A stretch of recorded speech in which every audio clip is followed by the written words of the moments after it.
জানিয়ে দিব আজকের বাংলার আপডেট সংবাদ। শুরুতেই সংবাদ শিরোনাম। রাষ্ট্রপতির ভাষণ বর্জনের কারণ জানালেন বিরোধী দলীয় নেতা, থাকছে প্রতিবেদনে। সংসদে তুমুল হট্টগোল, হাসিনাকে ঘিরে জামায়াত বিএনপির সংঘর্ষ, থাকছে প্রতিবেদনে।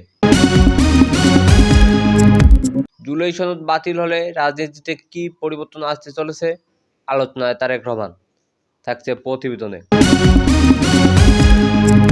দেশে এবার -1 ফর্মুলা, হাসিনাকে বাদ রেখে নয়া এজেন্ডা ফিরছে আওয়ামী লীগ, থাকছে প্রতিবেদনে। এতক্ষণ শুনতেছিলেন সংবাদ শিরোনাম, এখন বিস্তারিত। জুলাই সনদ বাতিল হলে রাজনীতিতে কি পরিবর্তন আসতে চলেছে, আলোচনায় তারেক রহমান। বাংলাদেশের রাজনীতিতে নতুন করে আলোচনার জন্ম নিয়েছে বিতর্কের জুলাই সনদ বাতিল। রাজনৈতিক বিশেষজ্ঞরা বলেছেন, এই পদক্ষেপের ফলে দেশের রাজনীতির সমীকরণ বড় ধরনের পরিবর্তন দেখা দিতে পারে।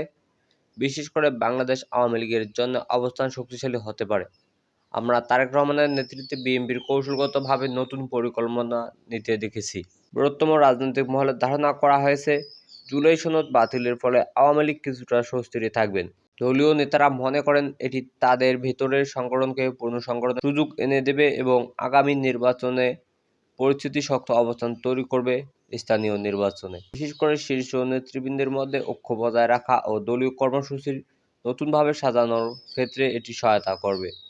অন্যদিকে বিএনপির নেতারা তারেক রহমানের এই সিদ্ধান্তকে ঘিরে নতুন কৌশলের ইঙ্গিত দিয়েছেন। রাজনৈতিক বিশেষজ্ঞরা মনে করেন, তিনি দলের নেতৃত্বের সমর্থকদের পুনঃসংগঠন ও সক্রিয় করার জন্য ইতিমধ্যেই পরিকল্পনা শুরু করেছেন। তারেক রহমানের বক্তব্য থেকে বোঝা যায় যে বিএনপি দেশের রাজনীতি ও আন্তর্জাতিক পর্যায়ে তাদের প্রভাব বাড়াতে। রাজনৈতিক বিশেষজ্ঞরা বলেন, জুলাই সনদ বাতিল হলে দেশের রাজনৈতিক অঙ্গনে নতুন ধারা সৃষ্টি হতে পারে। আওয়ামী লীগ স্বস্তিতে থাকলেও বিএনপি সংস্করণ প্রক্রিয়া নতুন সমীকরণ তৈরি হতে পারে। বিশেষ করে এনসিপি সহ জামায়াত আরও অনেকেই আন্দোলন করতে পারে, কেননা জুলাইয়ের মাধ্যমে বাংলাদেশ স্বাধীন হয়েছিল। এই জুলাই বাতিল হলে বাংলাদেশে ভয়ঙ্কর পরিস্থিতি হতে পারে।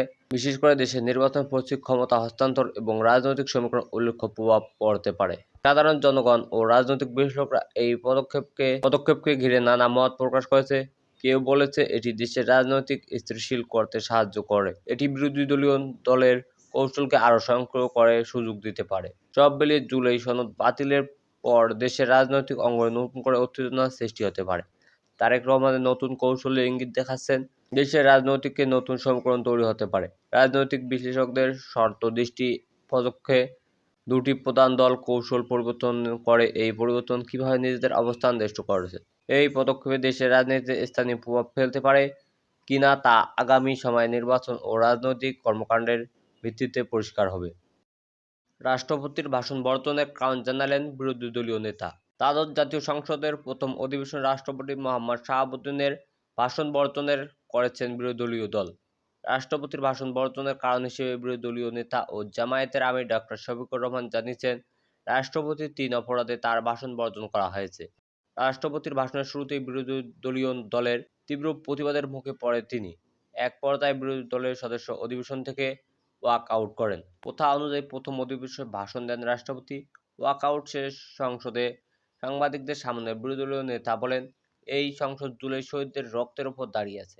আমার অনুরোধ করেছিলাম, এই সংসদের ফ্যাসিবাদের দোসর খুনির কোনো দোসর যেন বক্তব্য রাখতে না পারে। রাষ্ট্রপতি 3টি অপরাধে অপরাধী বলে দাবি করেন জামায়াতের আমির। তিনি বলেন, এই প্রেসিডেন্ট 3টা কারণে অপরাধী, তার বক্তব্য এই মহান সংসদে আমরা শুনতে পারি না।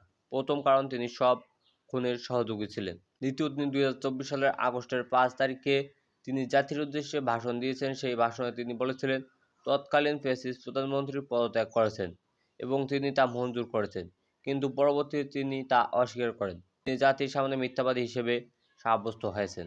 তৃতীয় কারণ হিসেবে জামায়াতের আমির বলেন, রাষ্ট্রপতি নিজের হাতে এজেন্ডায় স্বাক্ষর করেছেন। নির্বাচনে 2টি ভোট হয়েছে, এতে যারা সংসদ সদস্য হিসেবে নির্বাচিত হয়েছে তারা সংস্কার সংশোধন পরিবেশন সদস্য হিসেবে নির্বাচিত হয়েছে। একই দিনে উভয় শপথে একই ব্যক্তি পড়াবেন। এই শপথ 2টি আমরা নিলেও সরকারি দল নেয়নি। রাষ্ট্রপতির প্রথম দায়িত্ব ছিল এক সনে জাতির 30 দিনের মধ্যে সংস্কার পরিবেশন অধিবেশন ডাকা। তিনি সেই অধিবেশন ডাকেননি। গণভোটে 77% মানুষ হ্যাঁ ভোট দিয়েছেন। রাষ্ট্রপতি এই 77% মানুষকে অবমাননা করেছেন। এখানে তিনি অবমাননা করেছেন। দ্বাদশ জাতীয় সংসদ বিরোধী দলীয় চিফ হুইপ নাহিদ ইসলাম বলেছেন, স্পিকারের কাছে বিনোদন থাকবে, কোনো ফ্যাসিস্ট বা তার দোসর যেন বক্তব্য দিয়ে কলঙ্কিত না করতে পারে।